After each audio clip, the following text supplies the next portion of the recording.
to my kings, queens, and in-betweens. I'm Valerie, and welcome to my channel, The Bookish Valkyrie.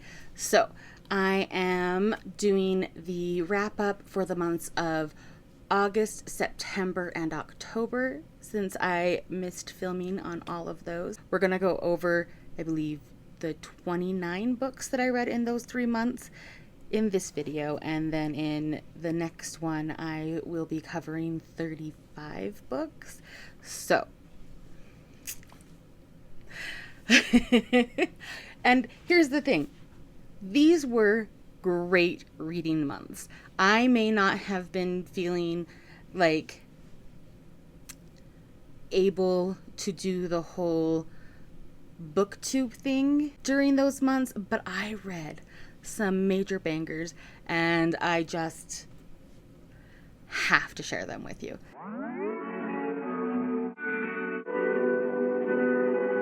Let's get started. All right, for August, the first, and I just have these in the order that I completed them, at least according to my story graph. There may be some discrepancies, but neither you nor I will know that. But anyhow, I started August off with finishing Bury Your Gaze by Chuck Tingle. I loved this book. It genuinely gave me the creeps several times, and it had such a good human element to it, despite the extremely non-human horror elements involved. And I loved it. It had a lot to say, and it was said in a fairly, slim volume. While this is definitely horrifying, it's not gratuitous. I think this was written very well. I think it was written with a lot of skill, and Chuck Tingle is an absolute insta-buy author for me from now going forward. Just, at least for his horror. His erotica, while hysterical, for me, the titles are the best part. But that's neither here nor there. Anyhow, we are already 5 minutes into this recording, and I have 28 more books to go, so I think I need to move forward. All right, so the next 3 books that I finished were all in a trilogy. I originally only had these on audiobook. I did pick them up in the physical format because of how amazing they were. This is a new favorite trilogy, and it is one of 2 new favorite trilogies that I read in the month of August. It was an amazing month. So this series is the Adam Binder series, and it starts with White Trash Warlock. And I have to say that when I don't know, I had owned the audiobooks for this for a good year or two. And hadn't got around to it, and I just on a whim picked this up. And then I was absolutely just sucked in. I believe I read all 3 of these books in the course of 2 days. So if that tells you anything, yes, they are all 3 5 stars. They are an absolute new favorite series.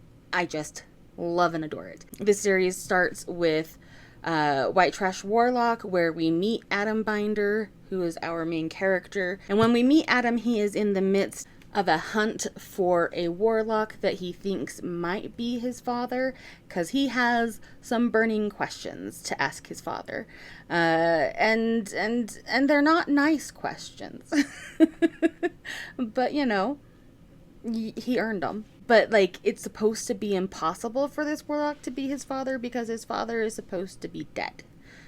So Adam has a talent for fortune telling.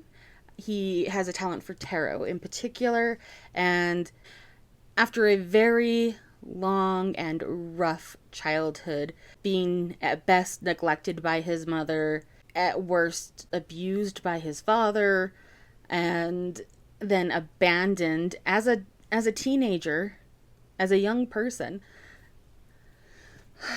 I think maybe in junior high. It's been It's been a few months. So the details are getting a little foggy, but he was put in a mental institution, and it was a very backwards kind of mental institution. And the only reason that he mentally survived that place was because of the second sight that actually is part of what put him there, because he can see the other world. He can see the magical world. And so that led him into a lot of trouble. But then that second world is what saved him and then abandoned him. He had a rough childhood. All that said, I don't want to spoil anything, but there are epic adventures to be had in these books, and I highly, highly recommend them, especially if you are an old school paranormal girly. Like, if you came up reading Cressley Cole and Kim Harrison and Patricia Briggs, and you want something that gives you those same feelings but is more current with its viewpoints and has a fresher perspective, then this is the series for you. Our main character is gay, and he does have a relationship that develops throughout the trilogy. I loved it. I loved it so much. It's amazing. It definitely is an urban fantasy, not a paranormal romance. So definitely more on the Mercy Thompson side of things, less on the Immortals After Dark side of things. So I don't know if you get that reference, but if you don't, say something in the comments and I will clarify. And then the next book I don't have physically because I borrowed it from Libby, and that is Black Sheep by Rachel Harrison. I had a good time with this book. I gave it 3 stars. It was a solid book. It was well written. I very much enjoy Rachel Harrison's unlikable female main characters. They are kind of delightful, honestly. And the only reason that this didn't have a higher score for me is because while the setup was great and the reveal was great about what this story was actually going to be, because you do go into this thinking, oh, okay, I think I understand. This is like somebody who's returning to Fundy Land, and while that is definitely an aspect, the flavor of Fundy is quite a bit different than you might be expecting, and you get that reveal during the dinner party that our main character arrives at as she returns home. Basically, she was the golden child, and she spent her whole childhood just towing the line long enough to get out of Dodge. And then, even though she had been talking about leaving for ages, nobody, including her cousin, who was her best friend, and her first love, actually believed she would leave. So when she did leave, neither of them went with her, and now she is returning because she has received an invitation to the wedding of her cousin / former best friend and her ex-boyfriend, who was her first love.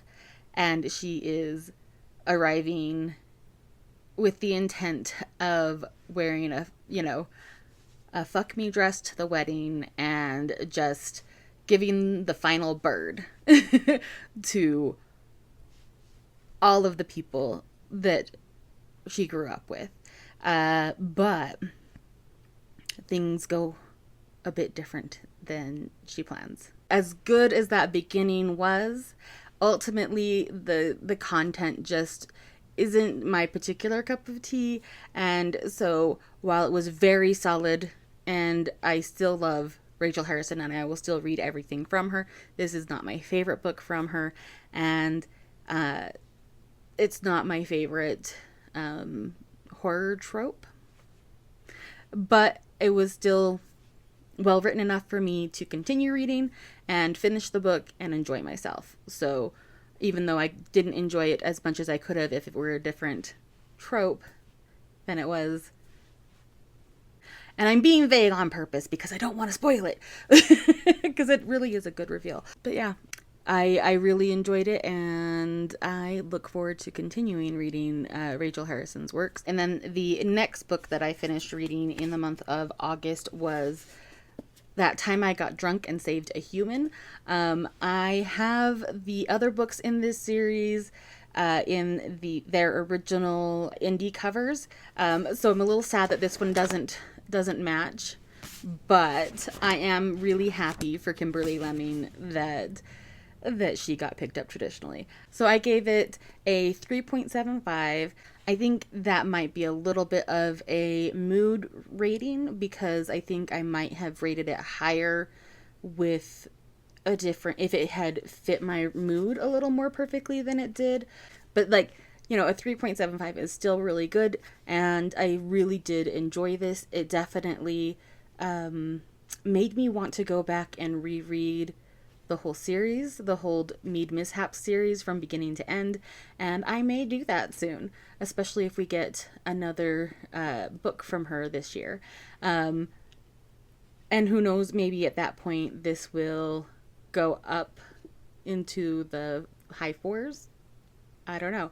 So our main character is somebody from the lives of the characters in the first two main books, and she is a very important character to them. She is kidnapped by a dragon, and then she meets another dragon and drugs him into rescuing her. It is much more ridiculous than I'm making it sound, in a delightful way. And it is a fun romp, and if you are looking for something that is just a fun ride, then I say pick up this whole series. If you haven't, if you just haven't got to this one yet, definitely pick this one up. Very much worth the read. And then this one is A Sorceress Comes to Call by T. Kingfisher.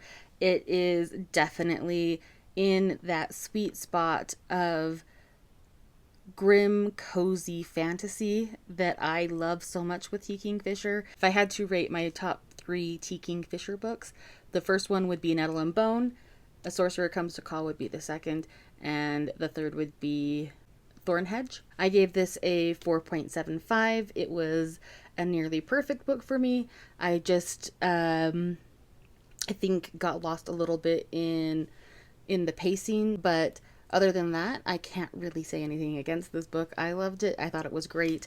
I I loved the main character, and I would love to see what she is like all grown up. And then the last 3 books that I read in the month of August were the Nightmareverse trilogy by L.L. McKinney. And the Nightmareverse trilogy is also a new ultimate favorite. I would have absolutely loved reading this as a teenager. It would have been life-changing, honestly. And because everybody in this, I swear to you, everybody in this is bi. Like, everybody. The main character, both of her love interests, and yes, there is a triangle in this, and I have been known to say on multiple occasions how much I dislike love triangle, but this love triangle does not just flow one direction. And honestly, the way that it ends, they're still teenagers. There's no like solid happy ever after. It's just a happy for now. And this is a really great take on the Alice in Wonderland story. There are tons of nods to Alice. I would say that the third book is where things get that Alice in Wonderland chaos really, really rolling. You definitely get that in the first 2 books, but the third book is really where it's at. All three of these, again, are 5 stars, and it is an all-time favorite. And I really, like, if I did like 6 stars, then this would be a 6 star because I love it. It's great. And I can't believe I took so long to read it. I did borrow the audiobooks for all 3 from the library, and the audiobooks are great. Although I do need all 3 books on my shelves. So I actually have the rest of the series coming in the mail, and because I maybe bought some off of Pango. But fantastic, loved it. So glad I read it. The only thing that would have made it better is if I could have read this as a teenager.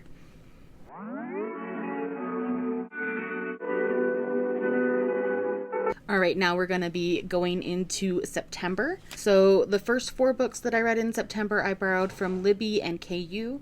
The book that I borrowed through Libby was Sex, Lies, and Sensibilities by Nikki Payne. I gave that 3.5 stars, and there was nothing actually wrong with it. There was nothing that I actively disliked about it. I really enjoyed it. It was very well written, and the characters were delightful, but I didn't connect with the couple as much as I wanted to, and ultimately I couldn't give it more than a 3.5 star, but I think that's potentially more a failing on my part than on the authors. I definitely will be reading more books from Nikki Payne.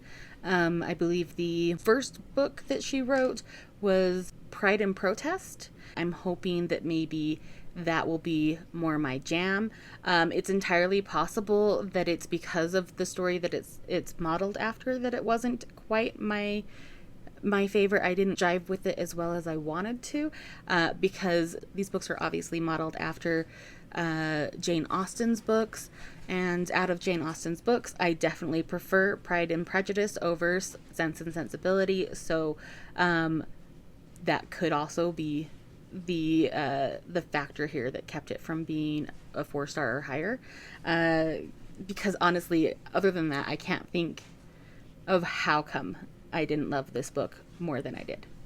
So, because it really is impeccably written. It is a great book, and I definitely recommend that you check it out, especially if Sense and Sensibilities is one of your favorites. And then the next 3 books I checked out through Kindle Unlimited, and they are An Unexpected Kind of Love, which is book 1 in the When Snow Falls series by Hayden Stone.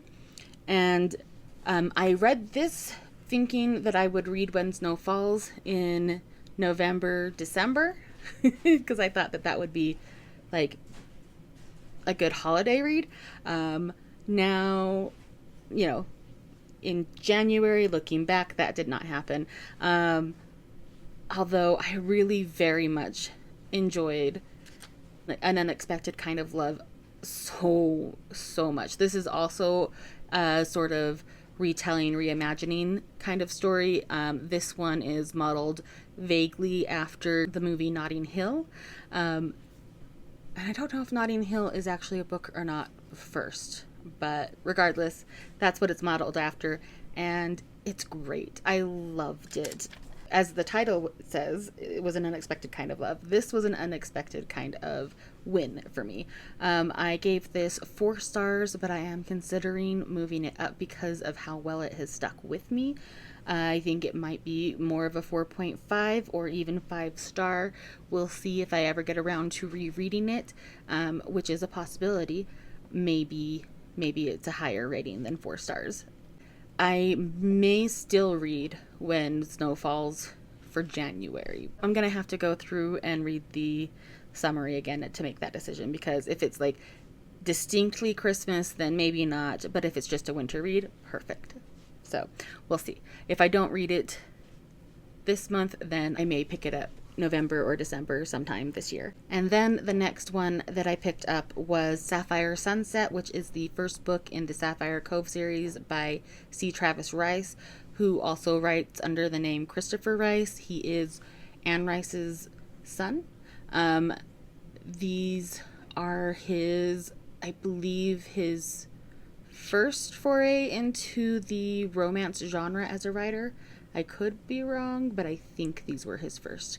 I read this and I do intend on reading the rest. I gave this a 3.75 and I had a very good time with it. It is a second chance romance, which is not usually my thing. But since this wasn't one where they were like really truly together, like they had one abortive first date and one like really hot kiss the night before or something along that line. The details are fuzzy. And then they went years without seeing each other, and they had a major misunderstanding. Again, another trope that I don't love. And yet, I managed to really, truly enjoy this book. So, props to C. Travis Rice. Sapphire Cove is about a guy who walked away from his family fortune to make his own way in the world. But then when his grandfather passes, he is called back in to save the resort that his family has built, and that resort is Sapphire Cove. The love interest is the head of security, and they met each other the first day of this guy's time on the job, and they were instantly attracted to each other, and then had a major misunderstanding and completely just... And honestly, I think that it was also a case of bad timing aside from the misunderstanding, which is part of why the miscommunication trope really did work for me this time, is because ultimately I think that they weren't in the right place individually to make a successful go of it as a couple, and who they are when they come together the second time is completely different, much more grown up, much more settled, and much more, I think, ready for a real relationship. It is definitely along the lines of a suspense romance, which again is not usually my cup of tea. I usually stay far, far away from suspense romance, but this one was not of the variety that annoys me. It was more of a like background threat that was happening as opposed to it being front and center, so you could really dig into the romance. So the suspense is actually used as more of a forcing them together kind of trope instead of like a looming present threat, which is where I usually am lost in the story, because if there's a looming threat, why are we romancing? I understand that that there is a time and a place for the danger bank, and for me that is in paranormal romance. When it comes to contemporary, I'm just not here for it. But again, third thing I don't usually like, but I really enjoyed in this book. And moving on to Cubs and Campfires by Dylan Drakes. This is a romance featuring 2 plus-size men out in nature. One of them is a writer, and he has pitched an article to a big-name newspaper to write about being celibate, and he thinks that starting himself in the middle of nowhere where there's nobody else around, literally, then he can do this because he's supposed to write about being celibate for 3 months. And so he takes a job as a fire lookout in the middle of the forest, thinking that he is just gonna nail this whole celibacy thing and write about that and get his foot in the door, and things do not go to plan. He almost immediately encounters a big, beautiful bear of a man and is instantly attracted, and he just can't believe his terrible luck to run into this guy at this point in his life. But then he goes back out into the woods, camping in the area, and he's like, okay, fine. I will not encounter this guy again. And it was a close call, but I made it. Things continue to not go to plan. They continue to run into each other, and then they end up having a summer romance, and it goes from there. I am so glad that I read this book, and I will definitely be picking up more books from Dylan Drakes. And then I was kind of feeling the nonfiction bug, but I was wanting something that I personally connected to more than, say, a history book that I really do intend on reading this year. So the book that I picked up is By the Hidden Culture, History and Science of Bisexuality. It is a very interesting read. I did give it 5 stars. It's definitely more of a beginner's primer for exploring bisexuality in a sociological way. There are a lot of topics that are hit upon that I would love to dig deeper into. It's still a really well written book. It's very engaging. It is not written in a way where you have to look up every third word or anything like that, which I always appreciate in a nonfiction book. And I highly recommend it if you are wanting to explore the cultural relevance of bisexuality and the history of the culture. And then the next book that I finished in September was Hounded, which is a reread for me. It is the first book in the Iron Druid series. I believe I picked this up thinking that I was going to reread the whole series in one go, and that did not happen. I did very much enjoy it. It's still a great series, and I probably will continue the reread, just probably not all at once. It'll probably be something that I pick up the next volume here and there as I go. The next book is also a book I picked up through Libby, and it is a children's book called We Are Water Protectors by Carol Lindstrom. It is by an Indigenous author, and it is talking about the history of Indigenous peoples and their roles in protecting water and the role of water in their culture. I honestly think that there was a whole lot of information in this little kid's book, and it was made very accessible. But there is enough information in this kid's book that I definitely feel like I need to reread it just to make sure that I have it all. I gave this 5 stars. It was well written, and again, I would reread it. And then I finished the month of September off with All Boys Aren't Blue by George M. Johnson. This author is now identifying as non-binary, but at the time that this book was written, they were using different pronouns. And I think that this is a great place for anybody wanting to take your first step into reading about queer people and queer icons and queer identity. I think this is a really great introduction to that, because this author is exploring their identity and their relationship with masculinity and how it was impacted by culture and family, and how very entwined all of these things are.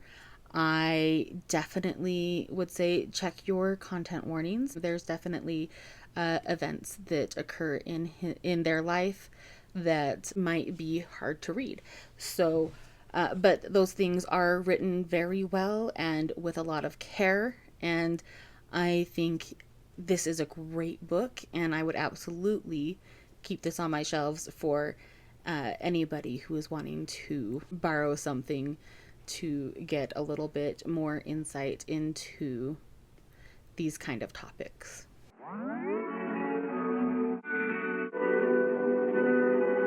And then moving on to October. The first book that I finished reading in October was actually the second book in the Sapphire Cove series, which is Sapphire Spring by C. Travis Rice. It was also good. I did enjoy it, but I didn't quite enjoy it as much as I enjoyed the first book. I think, though, again, that's just a personal taste thing. It was still very well written. I would definitely give heavy content warnings for things like alcoholism. It does a really great job depicting what it's like for somebody going through detox and figuring out how to go about dealing with their alcoholism, but it is very condensed, and I just had a very hard time suspending my disbelief with regards to how quickly this main character was able to push through his issues around alcohol and other substance abuse, and around the underlying issues that he was working through for that. He does take the time to go away and deal, and I appreciate that. But again, this happens over the course of months instead of years, and I had a hard time suspending my disbelief on that one. So very enjoyable. Definitely check your content warnings. Make sure you're safe to read it. And if you are, it's definitely worth the read. And then the next book that I read was A Talent for Trouble by Anne Barber. This is a book that I read several times as a teenager, as you can see. This was one of my 10 cents library finds. And I was just feeling kind of nostalgic, and this was the book that I ended up picking up. I did pick up the e-copy of it because I don't know if this copy has the spine to stand up to a physical read. So it was definitely interesting to go back to this. It definitely showing its age. I also, like, this is so old that I still have, like, holographic library of sticker, like, from the collection of sticker in it. Like, I think I maybe picked this up in junior high, is how old this is. It is Fade to Black or Close the Door. So if you are looking for an old school romance that is not of open door sex, then this is definitely okay for that. I very much did not find the male main character to be as charming as I found him when I was a teenager, but again, it's an old school romance, and that's okay. So I think I gave this like a 2, maybe a 2.5, but I loved it when I was younger. Definitely an interesting read. Those 2 books were books that I was carrying over from the end of September into October, and October was Blackoween, and I did participate in that. I did not want to put myself into a slump, so I wasn't reading strictly Blackoween books. So the role that I picked for Blackoween was amateur share, so that I could read 1 to 2 prompts from each of the different parishes, and so that I wasn't completely locked into a set list of prompts. I just didn't want to get myself in a slump again the way that I did after doing all of the prompts for the amazing readathon. But I really enjoyed the books that I read for Blackoween, and I started that with The Vanquishers by Kaale, and this is a really great book. I gave this 5 stars. It is a middle grade horror featuring vampires and vampire hunters, and these vampires are supposed to have been completely wiped out, but this circle of friends are find that is not necessarily the case, and they are doing a race against time to save their friend. I have not read the rest of the series yet, but I do intend to, and I loved this book. I loved these characters.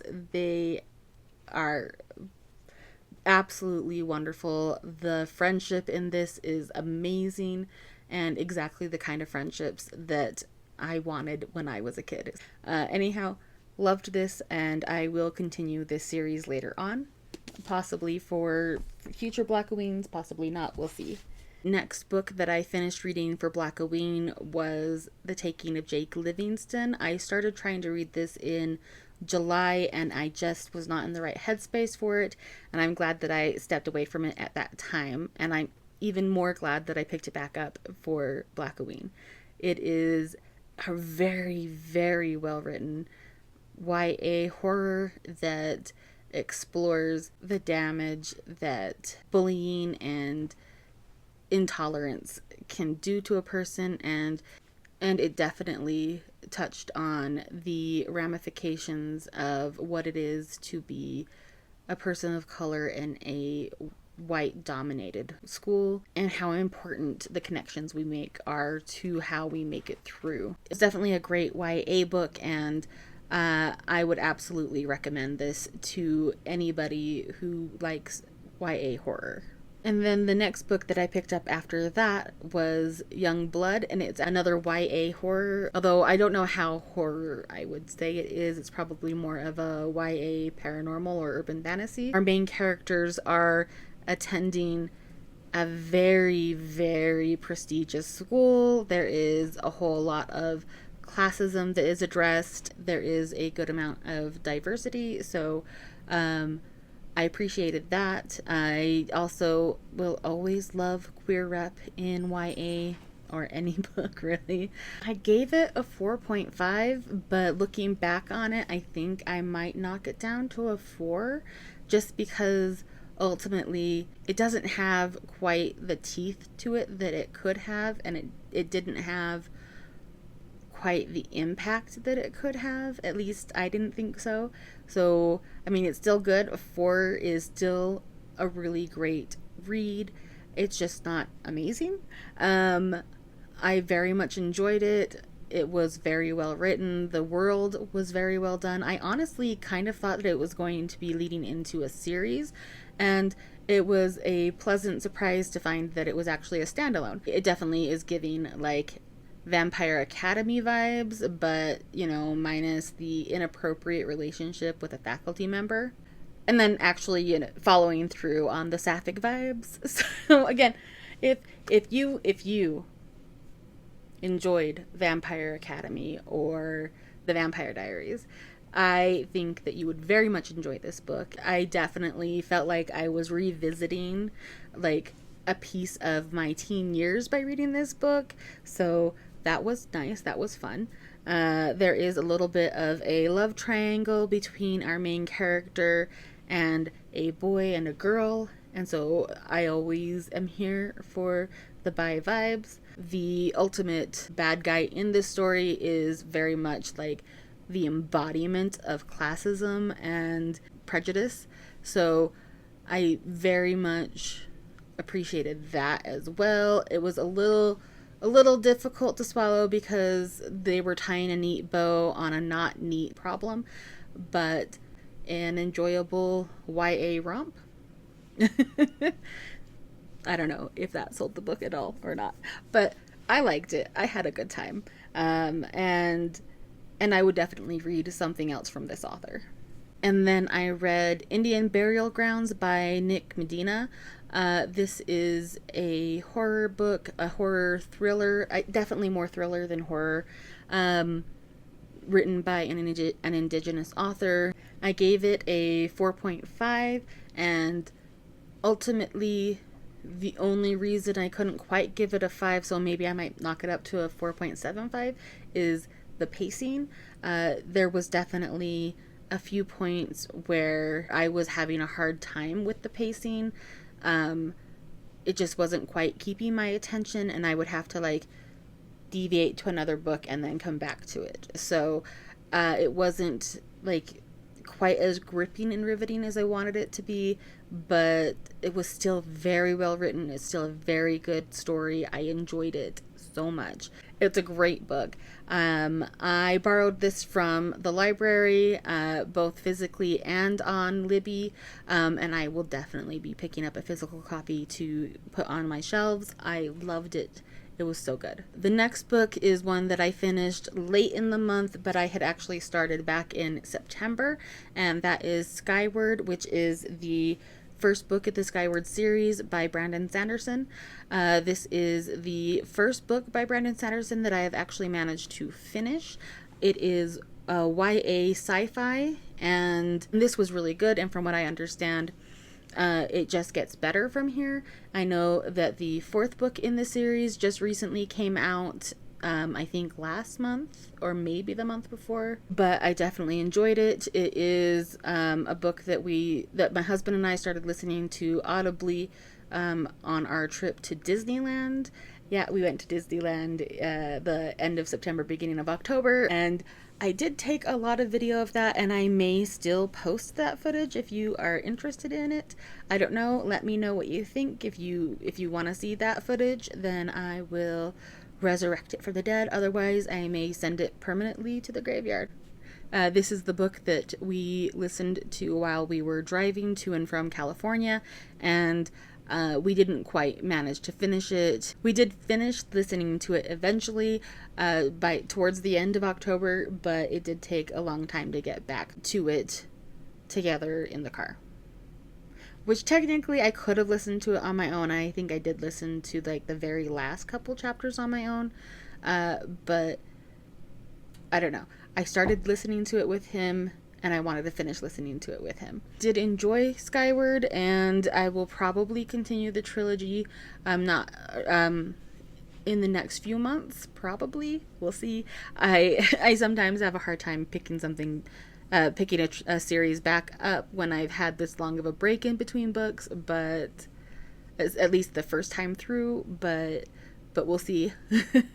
I don't know. I think I'm not in the mood for sci-fi right now. Or maybe I am. I don't know. So I gave that 4 stars, and yeah, I definitely recommend it. It's a great book.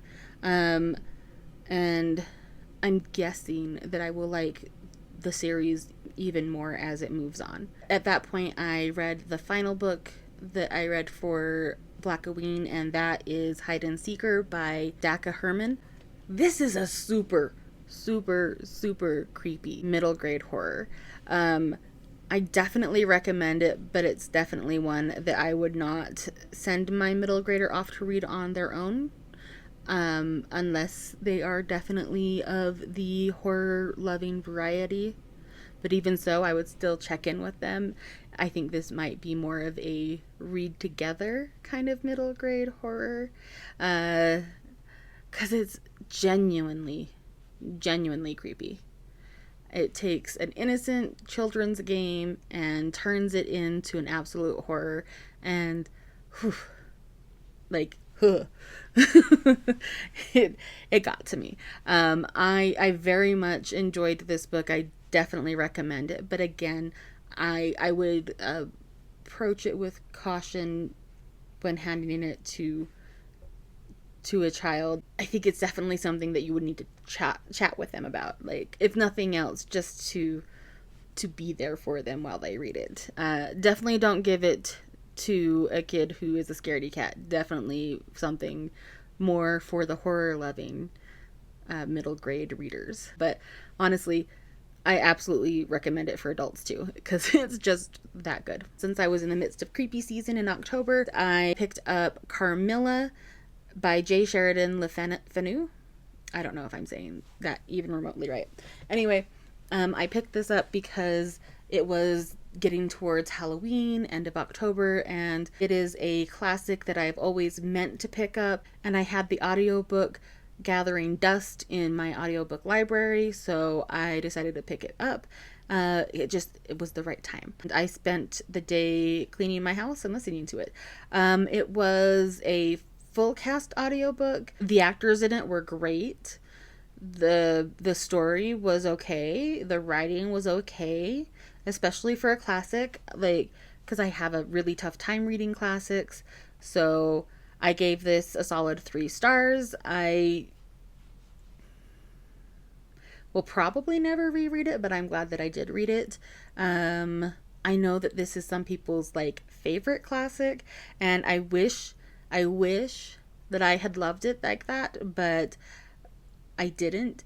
But I did enjoy it. I can absolutely see how this was the predecessor to several other vampire tropes, like to several vampire tropes and vampire stories. I do have a hard time getting around the fact that the author was like an absolute homophobe and writing a lesbian character as a monster. But like, I'm still glad that I read it, because it definitely has its fingerprints on the horror genre and the vampire trope in general. From like the point of view of appreciating the genre, I very much appreciated this book. But again, I kept getting mad about the underlying messaging. and so that made it so that I couldn't give it like anything higher than a 3-star. I am honestly feeling a little bit generous with that 3-star. It but but I mean, it's a classic for a reason, and I can see those reasons. Um, but yeah, it's a book that I read, and I'm glad that I read it, but I won't read it again. After that, I was needing a bit of a palate cleanser, so I picked up Lucky or Not by Elliot Grayson. I love Elliot Grayson, and this book is actually kind of like where the mismatched mates and Fortune Favors the Fae kind of overlap. One of our male MCs is Faye, and the other one is a tiger shifter. If you enjoy Elliot Grayson's humor with the on the nose puns, this is definitely the book for you, because our shifter protagonist is a tiger named Tony. And they do address it on page, how much he does not want anybody to tell him how great he is. And his love interest maybe kind of totally can't help himself and totally has to make that joke. And I can't blame him. I would too. Apparently his parents moved to America from Italy and did not understand the ramifications of naming their tiger shifter son Tony, and how horribly funny that is. So that was a fun aspect.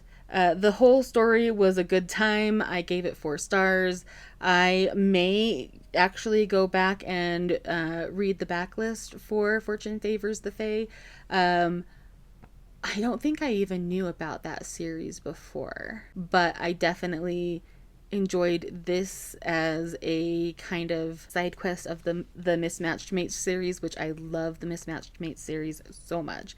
And it was definitely a great palate cleanser. And then the final book that I finished reading in October is actually a manga that I had started like way back, I think maybe in August or September, forgot that I was reading, and then went, oh yeah, I need to finish that at the very end of October. So that was Confessions of a Shy Baker by Masaomi Ito, and I gave it a 3-star.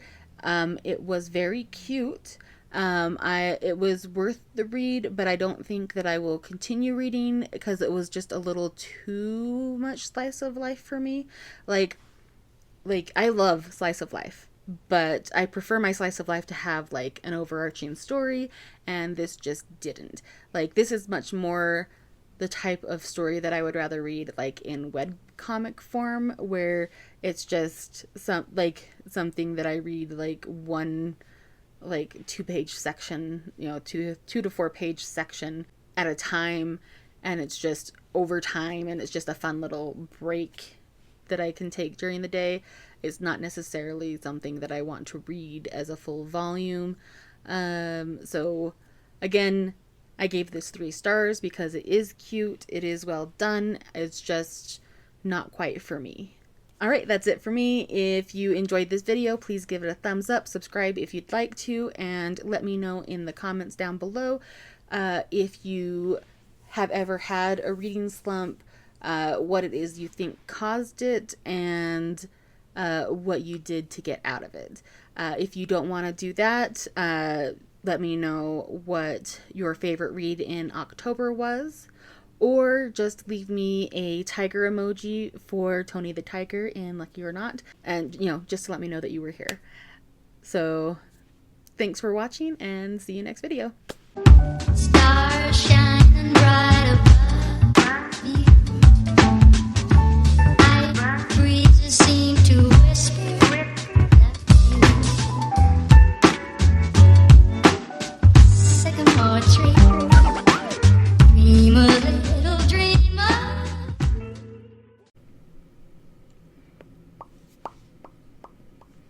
The Atom Binder series, and that it starts with the white. Oh, buddy, we are approaching 20 minutes, and I haven't even gotten halfway through. I don't know. Is it a spoiler to say? My top one would be Thistle, or what is it?